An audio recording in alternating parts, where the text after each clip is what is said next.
Welcome. I just wanted to say, look, welcome to the end of democracy. We're here to overthrow it completely. We didn't get all the way there on January 6th, but we will endeavor to get rid of it and replace it with this right here. We'll replace it with this right here. Amen. That's right, because all glory is not to government, all glory to God.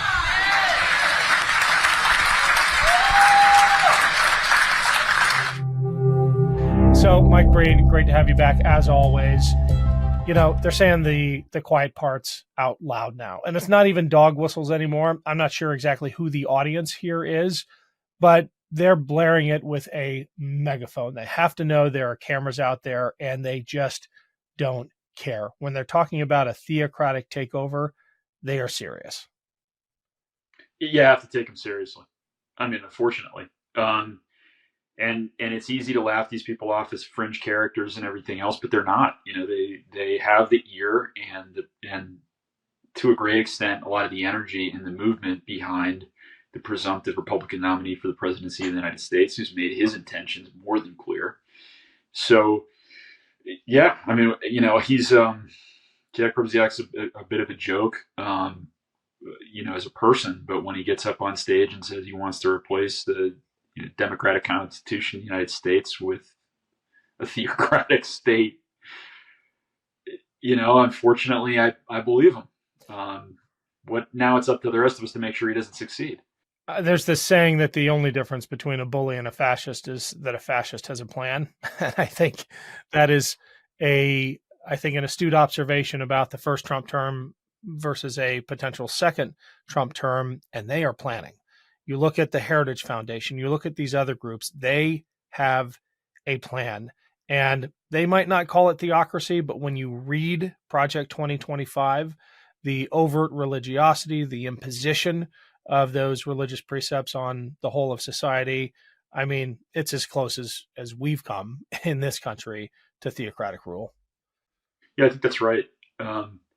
The two things are true, right? And you can't get away from it. Things like Project 2025 and a lot of other things that are going on that have gotten less coverage, and a lot of the preparations that are being made for a potential second Trump presidency are very thought out, intelligent, detailed plans to essentially remove the speed brakes and controls around degrading American democracy and around controlling, you know, a completely overreaching executive that wants to do whatever he wants with federal power. And then the only question is, to what end? And you got a lot of people saying a lot of crazy things, including let's replace democracy with theocracy. I'm going to be a dictator, maybe for a day, maybe longer. You know, when somebody is seeking that level of power and telling you the way they want to use it, there's no choice but to listen to them. In international analysis and human rights work and everything else is just saying, believe the autocrat. You know, when somebody who comes in with strongman tendencies starts talking about what they're going to do, they're almost always serious. They're going to at least try it. You know, when a rising dictator in a formerly democratic Philippines says he's going to curtail those rights and start shooting drug dealers on the streets and killing dissidents, and everybody laughs, and then he does it. You know, over and over and over again, this happens. There's no reason to believe that Trump and the movement behind him are any different. Right. And the rhetoric emboldens others. I don't think Jack Posobiec, as clownish as he is, would be saying that so boldly and loudly if he didn't feel that top cover. I'm also thinking about other branches of government, the judiciary, which in some cases had swung so far to the right that it's hardly recognizable. There's this case in Alabama, the Supreme Court case in Alabama. And I'm going to read just part of the ruling by Chief Justice Tom Parker of the Alabama Supreme Court, in which he wrote, "Life, human life, cannot be wrongfully destroyed without incurring the wrath of a holy God who views the destruction of his image as an affront to himself."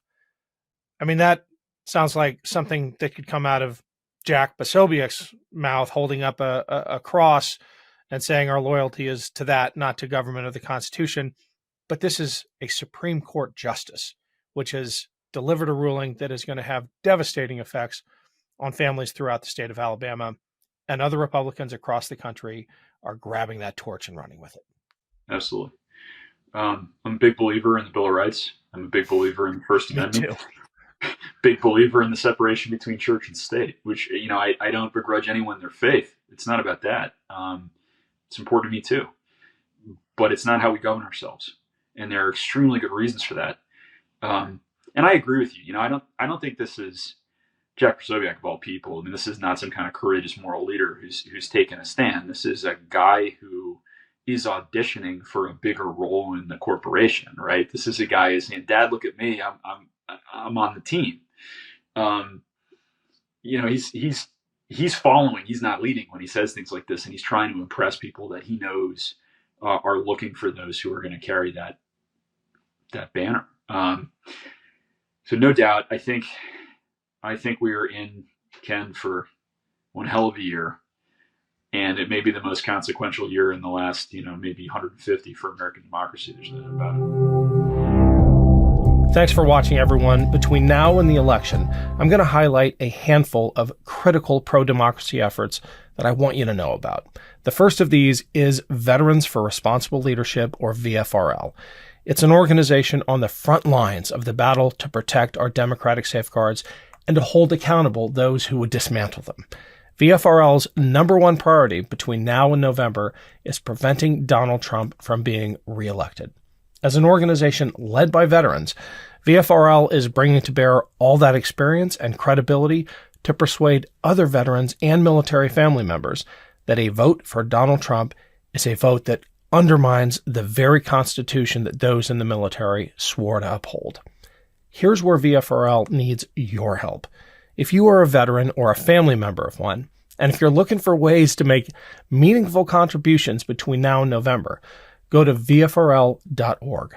The team there is working on a number of critical initiatives that will make a difference in the coming presidential election. But they need more veteran voices and more volunteers. If you're up for it, go to VFRL.org and sign up. I'll have more updates in the coming months on what they have planned, but trust me, it'll be worth your time. Thanks. I'm married with children, and I know that finding the right life insurance to protect my family with Policy Genius has never been more important. Make life insurance part of your financial planning this year. Start shopping now with Policy Genius to find a policy to protect your family. Getting life insurance today means you'll have peace of mind so that if something were to happen to you, your family can cover expenses while getting back on their feet. Luckily, Policy Genius helps you compare your options from top companies, and their team of licensed experts is on hand to help talk you through it. Having the right insurance will give me the peace of mind knowing that my family will be taken care of in a worst-case scenario. Policy Genius has licensed award-winning agents and technology that makes it easy to compare life insurance quotes from America's top insurers in just a few clicks to find your lowest price. With Policy Genius, you can find life insurance policies that start at just $292 per year for $1 million of coverage. Some options offer same-day approval and avoid unnecessary medical exams. Policy Genius works for you, not the life insurance companies. That means they don't have an incentive to recommend one insurer over another, so you can trust their guidance. Save time and money, and protect your family with a financial safety net using Policy Genius. Head to policygenius.com/boats or click the link in the description to get your free life insurance quotes and see how much you could save.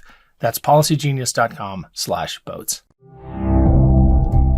I have a hard time separating the cynics from the zealots. And let me explain what I mean. I think Trump is a cynic. He'll say whatever he has to, whether he believes it or not. I'm not sure he believes in anything at his core. But then you have someone like Mike Johnson, who has that air of zealotry about him. There's reporting coming out of a recent Republican members of Congress retreat, that he turned into a revival, apparently, with, prayers and devotionals and things like that. And people were shocked. But that is the distinction I'm trying to draw. There are the zealots, who in some ways are even more dangerous than the cynics, who will blow with whatever political winds, shape their opinions. The zealots will take this to the death. Yeah, I think that's right. I think that's right. And the Cynics use the Zealots, right? I mean, we see this time Right. and time again. No, that's a great observation. They work, at least in this era, hand in hand. The Cynics know exactly what they're doing. Occasionally, the Zealots embarrass them, like when Roe v. Wade was overturned.